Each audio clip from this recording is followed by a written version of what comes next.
Data protection and privacy teams are under more pressure than ever with new laws, AI oversight, data breaches, and the constant expectation to do more with fewer resources. That's why TrustArc built a modern privacy and data protection management platform powered by Arc Intelligence.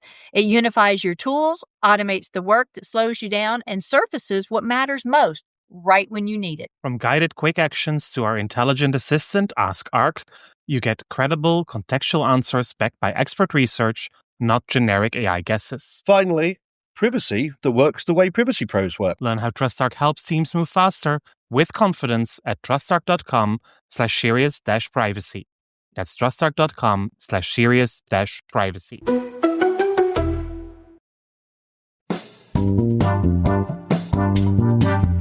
This is Serious Privacy by TrustArc.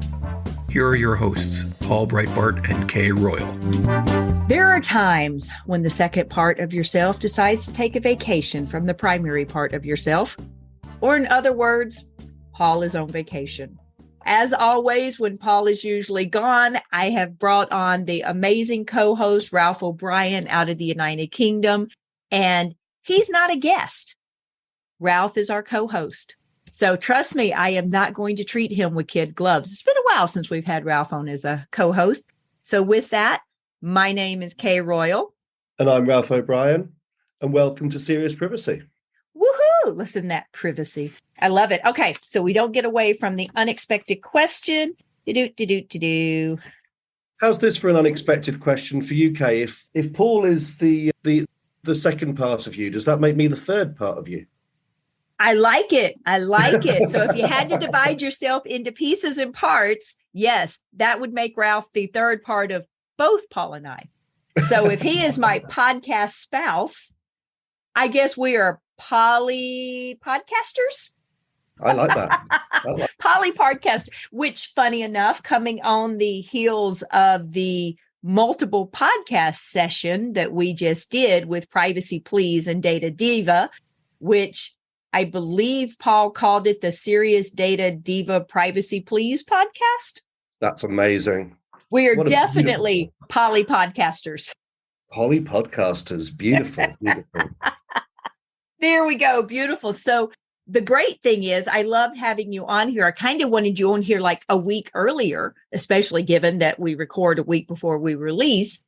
We've had some pretty interesting things come out of the United Kingdom recently, and I can't say that I necessarily agree with all of them, but give me the local spin on this. What's going on? The local spin. The local spin. Give me the Ralph spin. The Ralph spin. That's more like it, actually, the Ralph spin. Well, as some of our more, international listeners will know, a little thing happened where the United Kingdom at the end of January 2020, or the start of January 2020, decided to up and leave the European Union. So just a tiny thing happened there. But I think our revolution went a little bit smoother than this Brexit did. Yeah, it did. So way back then, we sort of retained the privacy law as the UK GDPR, making some minor consequential amendments to make it work in a post-Brexit world. Right. But and by the way, when we say minor, we mean things like references to the member states were removed because there's no member states in the UK.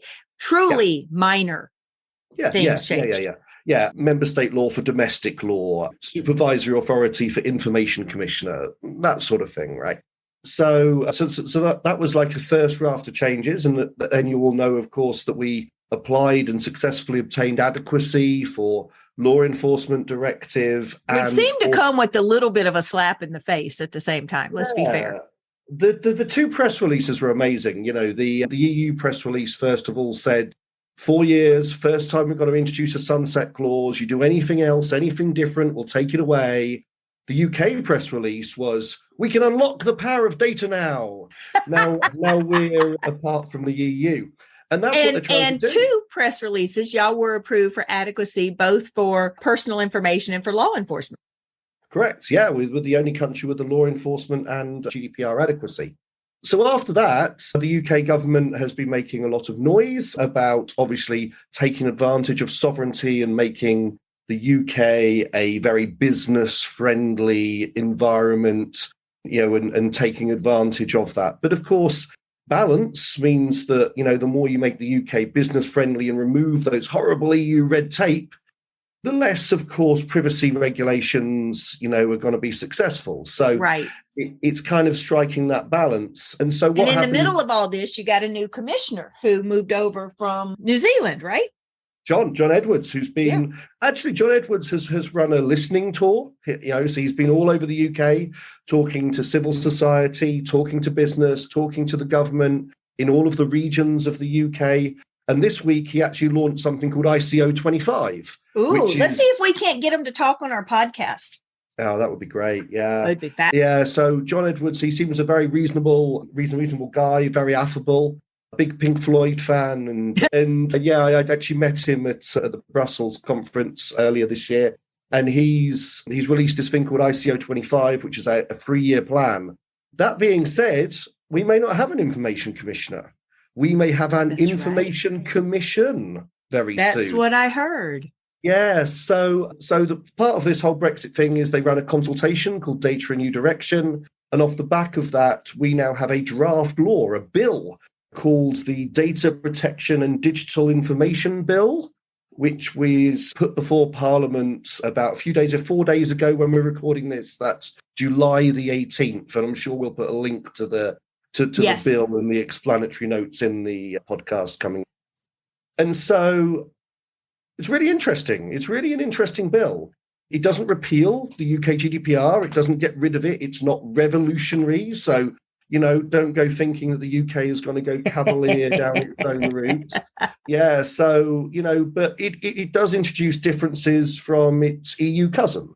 Some really interesting things in there, and largely looking at the accountability side of things. It gets rid of ROPAs, DPIAs, but then it replaces DPOs with senior responsible individuals. It replaces ROPAs with data inventories, and it replaces DPIAs with data protection risk assessments. Okay, so are we just deciding that we have to make our own footprint on the data protection world, or? Yeah, I mean, you could argue a rose by any other name, but I think they're trying to give a little bit more wiggle room, a little bit more flexibility, and they keep talking about the word clarity. We want to introduce clarity, which basically actually, when you read it, you can't read the bill on its own. It is right. Insert this into the UK GDPR, insert this into the Data Protection Act and everything else that we've got going for us in the UK, which we typically appreciate because the UK is very business friendly and it's on typically good terms with the United States. Until, of course, it announces that it plans to find adequacy for the United States, or it's thinking about it. And the EU goes, oh, no. You grant adequacy there, you're kicked out of us. Yeah, well, I saw on Twitter this week, actually, that the US Department of Commerce and, the UK Department of Business, Innovation and Skills had met this week. And, they've got this, again, sort of agreement in principle for a US, UK data transfer deal of some kind. The thingy. Another thingy, a UK thingy, not an EU thingy. UK thingy. So if that happens, you've then got an onward transfer risk from the EU. Other targets include Australia, Dubai Financial Centre, Kenya, among others. Yeah, so, the UK government has released these priority targets of people that they want to have trade deals and adequacy with. I think the US could be the big one after the Schrems 1 and Schrems 2 judgments. If we say adequate, you've then got this onward transfer risk, and that will place our adequacy deal in jeopardy, So we'll see what happens. The one thing I would say to people is actually don't panic. This is a bill. It isn't the law yet. The UK government has, I'm sure you may have heard, just kind of our Prime Minister is now stepping down. And I heard a little something about that, So new leadership coming after the summer break. So no legislation is going to get talked about until September. So, and then it's got to go through numerous readings of parliaments and numerous amendments. So, don't get too excited is what now, I'm when saying. you say it's got to go through all these readings and this and that and the other, are we talking about it's going to be another 4 years? Or you're saying probably a year or so? Yeah, probably less than a year. Probably less than a year. Yeah, probably less than a year. Of course, it depends what the new Prime Minister and the new Prime Minister's priorities are. But do we have an idea of who that might be? There's some front runners here. We're down to two now, a lady called Liz Truss and a man called Rishi Sunak. Rishi Sunak at the weekend, however, did put an article in, I believe it was The Guardian or The Telegraph, I can't remember which, saying that one of his top priorities would be to remove EU red tape, such as the GDPR. So, if Rishi Sunak, who looks to be the favourite, does get in, it's liable that this bill will, move forwards. But thinking about this from a maybe not a global perspective, but a multiple country perspective, removing the red tape that the EU puts in place with GDPR doesn't really make it removing the red tape for data protection outside the UK, because then it's going to be even more complicated for companies to be able to comply. Yeah, I mean, this is actually my point. So that they keep saying that let's make it simpler, let's save businesses money, let's simplify the regime by removing all of these things and changing all these things. But I think my concern is, reading this bill is in an effort to put clarity in, they're adding text, they're adding complication, they're adding exemptions here and there. And I think what that will do is it will create actually a further layer of complexity rather than simplicity. Right. And having a dual standard, I mean, large global businesses, they'll probably continue to carry on with the EU GDPR anyway as this global gold standard, but the ones who want to derogate away from it or take more advantage, they may end up running a dual standard, or they may have to put a load of work in when they've, let's face it, already done the work to comply with GDPR. Right. And now they've got to add more complexity on top of it to make sure they can reconcile and document the same actions to meet the different parameters. But so it is a complicated bill. Yeah, I'm thinking, is this a little arrogant of the UK to say, hey, we're going to make it simple, but it's only simple if you only do business with the UK or you're only in the UK? Well, I don't want to speak for all of my countrymen, but I do think we excel at arrogance. I was at the IAPP in Brussels last year when one of the Department for Culture, Media and Sport was literally asked, are you worried about the adequacy agreement going if you grant adequacy to countries the EU hasn't? And his answer was, it could be we've done the EU's homework for them. Ooh. What makes our adequacy arrangement any less valid? See, imagine me quirking an eyebrow now. I can't quirk an eyebrow, but imagine me quirking an eyebrow right now. I mean, there was an audible intake of breath from the Brussels. I bet there was. Yeah.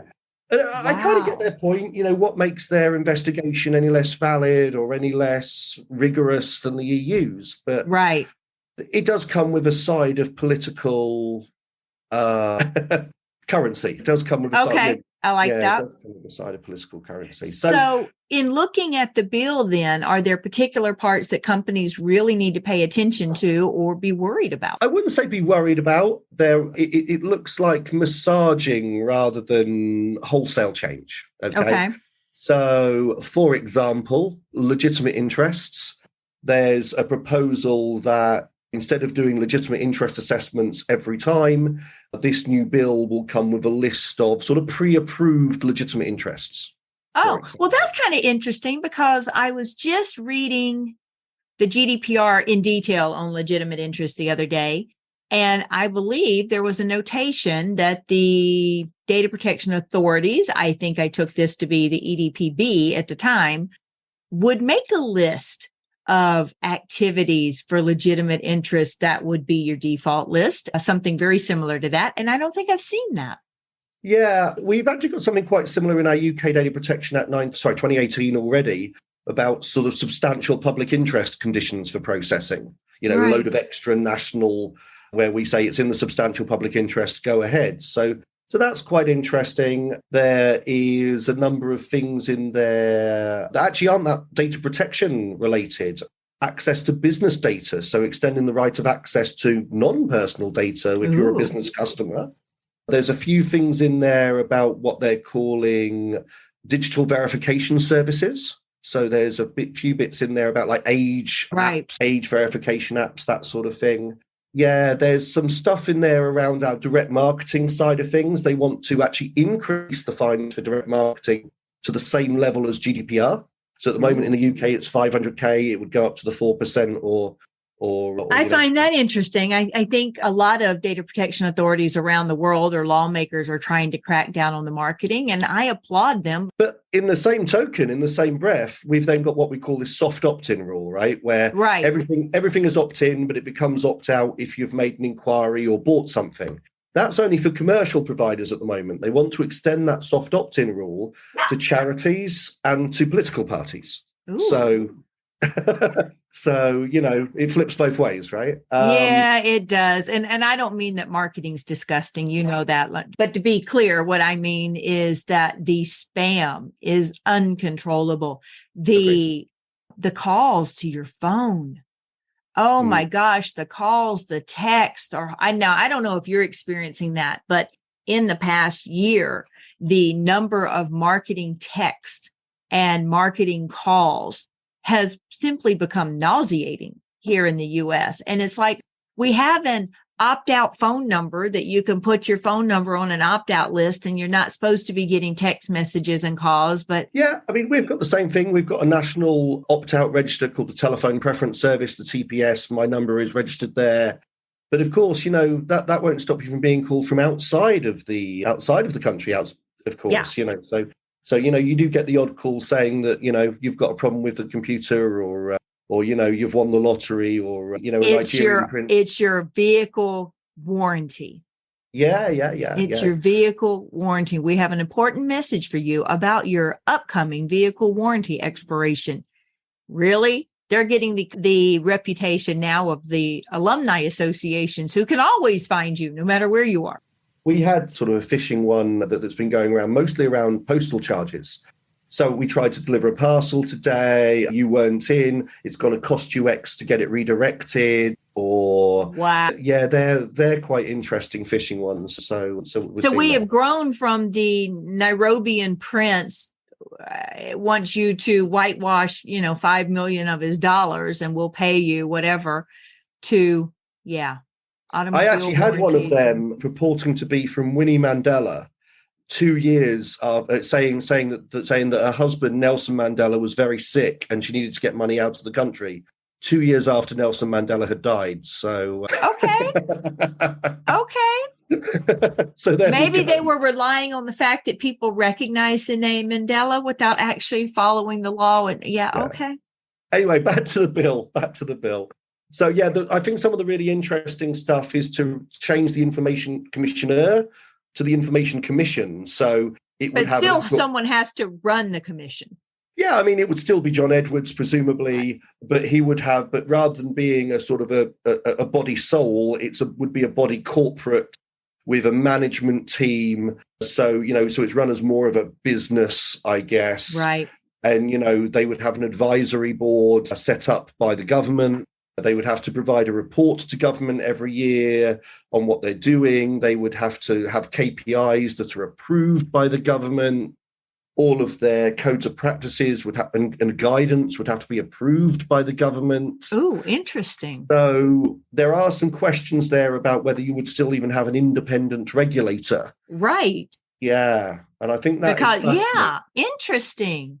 Yeah, when you first started explaining, I'm like, okay, that's logical. Then wait. This sounds like the commission's not going to be independent anymore. Yeah, government oversight, really interesting. That'll cut the red tape out. Yeah, exactly. Yeah. I mean, at one point, it was proposed that any fine that they issued would have to be considered in conjunction with the economic interests of the country, which I thought was quite interesting. Okay, in case y'all didn't mention that, my mouth just dropped wide open. I'm like, so that was quite heck? Interesting. Yeah, couple of interesting ones, and these are little ones. Removal of Article 27, so no need for a UK representative if you are processing outside of the UK. Ooh, but we're targeting people inside it. So gone is your Article 27 reps. So I sent that message very quickly to our good friend Tim Bell. Of DataRep, who is the out and out favorite reference of mine to people who need a representative, whether in the UK or the EU. Indeed. Some sort of more exemptions around data subject access requests, such as replacing manifestly unfounded with vexatious and excessive. Vexatious and excessive. I like that. Yeah. Now, we're going to have someone as a scholar come up with what are the differences between manifestly unfounded and vexatious and excessive. So these are the levels of complication that I think this will bring in, right? They may be trying to simplify, they may be trying to make things easier, they may be trying to clarify, but actually, unfortunately, my opinion at the moment is all it does is bring in an extra layer of complication. It does, because now companies are going to have to determine if their denial was based on vexatious or was it manifestly unfounded. Sounds like vexatious is a much lower hurdle to get through than manifestly unfounded would be. Yeah, increasing the use of exemptions. It would be. Now, and I'll let you keep talking about the differences here, but given that this is going to be some more maneuvering politically, what are our options or outlook on having changes made? Changes made. It's interesting, right? It's a political process. It's got to go through our House of Lords and our House of Commons. Will it change significantly? I don't know, is the answer. I wish my crystal ball was working here. I think if the current Conservative Party, that they're staying in power, there's no change there. If we had a general election or something, I might go, oh, well, this might change, this might differ. But the current Conservative Party, their agenda, I think whoever takes up the mantle, is very much one of not anti-EU, but certainly trying to take advantage of Brexit, right? So it's this actually coupled with what they call the UK Bill of Rights. And both things I find very interesting. So the other one is about the ECHR and human rights, their human right to privacy. And they're kind of saying, well, we don't want to leave the ECHR. We don't want to leave the Council of Europe. We still want to be part of it, but we're just going to pass a bill that only gives it to British people rather than immigrants and people like that, and means that our judges can ignore case law and jurisprudence from the ECHR. And so it's kind of that halfway house of we're not leaving, we're just going to do our own thing, Right. Yeah. And so the two biggest things, and the two biggest things that I find in the bill. The first one is there's a lot of use of the words, the Secretary of State can pass regulations to do something different, right? Which means there is a lot of areas of the law, if it goes through, where you'll be able to do something different or amend the law or pass some sort of regulation without parliamentary scrutiny. Right, without any interference. Yeah, so that's interesting. There's a lot of those sort of Secretary of State can do something different here. Interesting. So it might not be the bill, but it might be what follows on from the bill. Right, but it would also be different from what the ICO would be doing. Totally. Yeah. I mean, for example, international transfer mechanisms, there's a bit in there. It says the Secretary of State can pass regulations to create more international transfer mechanisms. What could that be? Could it be a letter written by the Secretary of State? Right. Do you know what I mean?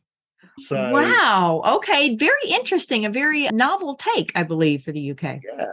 So, again, that just weakens, the government can do something different if it wants to, The biggest one, though, is the change to the definition of personal data itself. Ooh, go into that one a little more.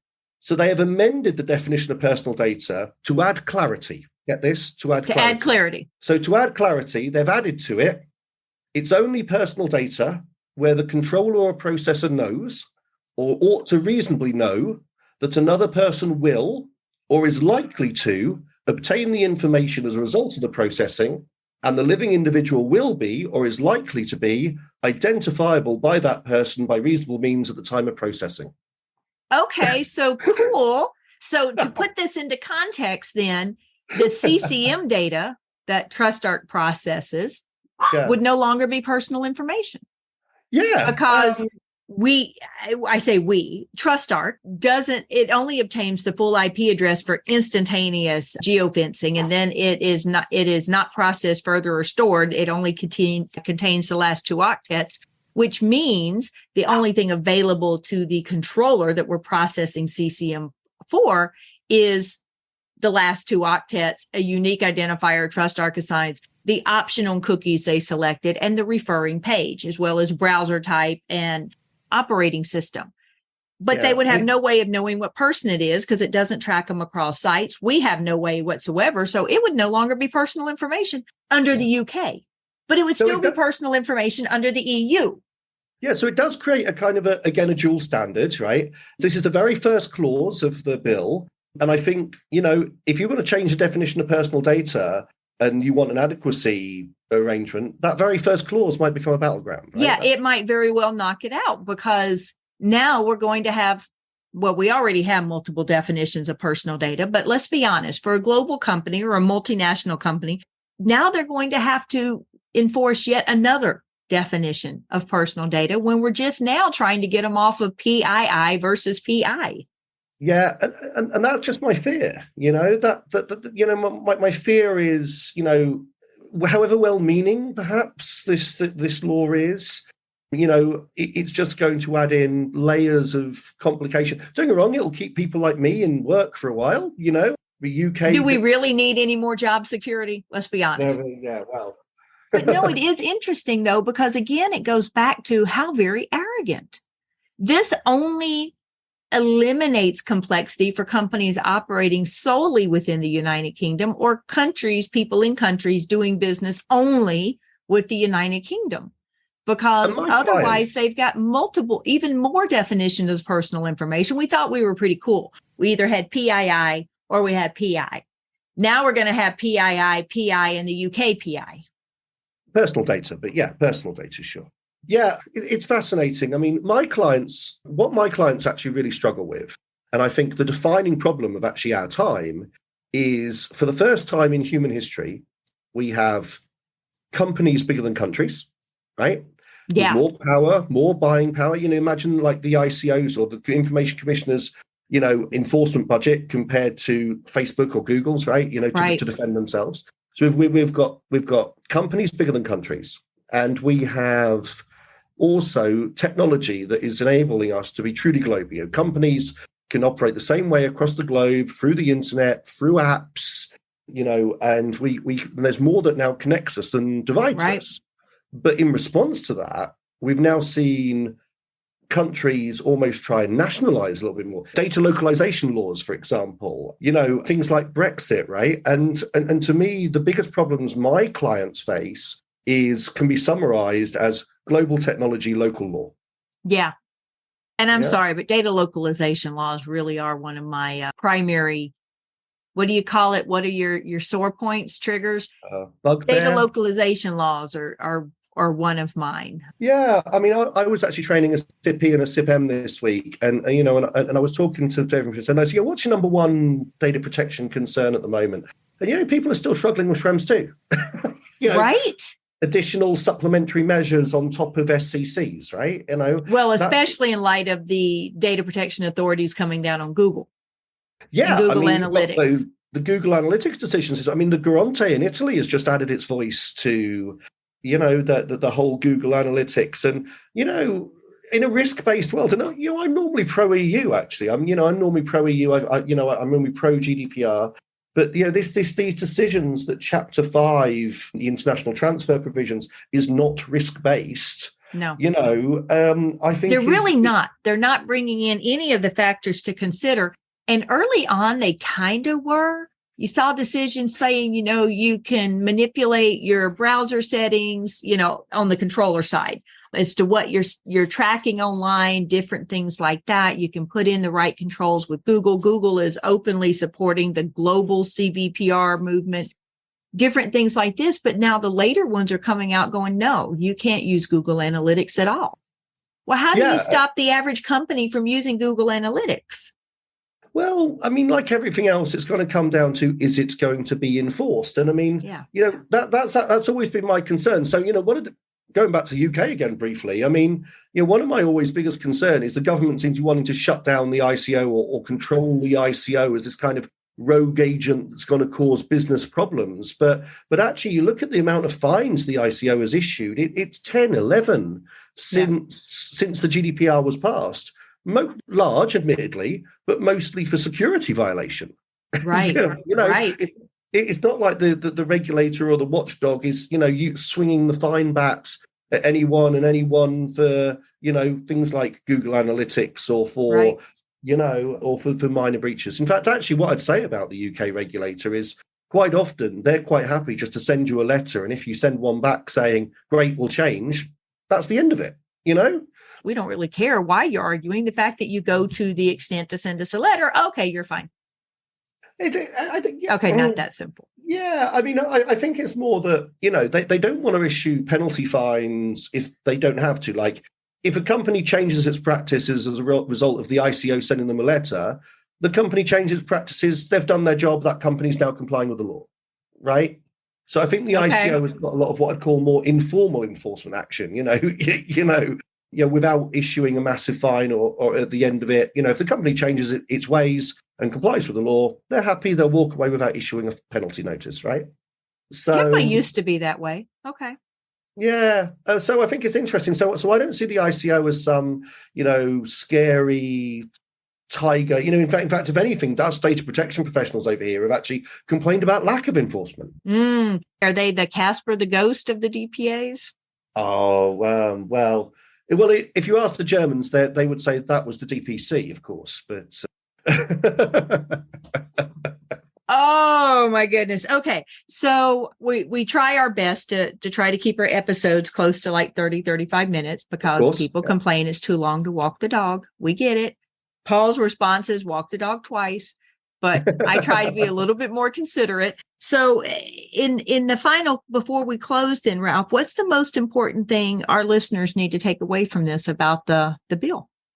About the UK bill, don't panic yet, I think. There'll be an awful lot of press. There'll be an awful lot of publicity. There'll be people like us talking about it. Yes. There'll be, data protection practitioners or post long blogs analyzing every article. Don't panic. Don't do anything yet. It's got a long way to get through Parliament. And to be honest, the layer of complications it's bringing in, if you're still going to go ahead and hit the GDPR standard, and if you've already done that, you can hold tight for the time being. How's that? I like it. And we really won't see large change until we settle this issue of who's going to be the next prime minister. Yeah, and as I said, the bill doesn't bring in large change. It builds in just a number of exemptions, a number of complications. So but you give companies an inch, they might take a mile. Yeah, that's very, very true. I like that. That might be the title of the podcast. We might keep it the Privacy Mile. I like it. Thank you, Jane. Beautiful. Well, thank you very much, Ralph, for joining us. We got Ralph for 2 more episodes after this. What is this with the 3-week vacation in Europe? But okay, I won't say anything. I'll just be jealous. But yes, thank you very much for listening to us, for following us, for following us, for sending us your comments or your suggestions. If you have any about this episode, please do let us know. Ralph's with us for the next 2 weeks, and regardless, we know where to find him if it comes out. If you'd like to listen and follow us on your favorite podcast app, please do so. Give us a few comments. Comments are awesome in the podcast apps. It raises your visibility, and give us some ratings there. We love that as well. You can find us on LinkedIn. You can find Ralph on LinkedIn under RT O'Brien. Keep that in mind. So people can't find me. No. Oh, never mind. Don't find Ralph under LinkedIn under RT O'Brien. But R_T_ O'Brien, or on Twitter at IGR O'Brien. There you go. And you can find me on Twitter under @HeartOfPrivacy. You can find Paul at EuroPaulB. You can find us under @PodcastPrivacy. You can also find Serious Privacy on LinkedIn. Just look for us as a page. Yeah, we're not so good about putting a whole bunch of stuff out on that page, but we're getting better about it. I promise you, we're getting better. You will probably not find us posting anything on Instagram, even though we have an account. And every now and then I'll post something on my own Facebook page, but don't count on that one either. But thank you very much for joining us. Until next time, bye, y'all. Bye, y'all. That was Serious Privacy.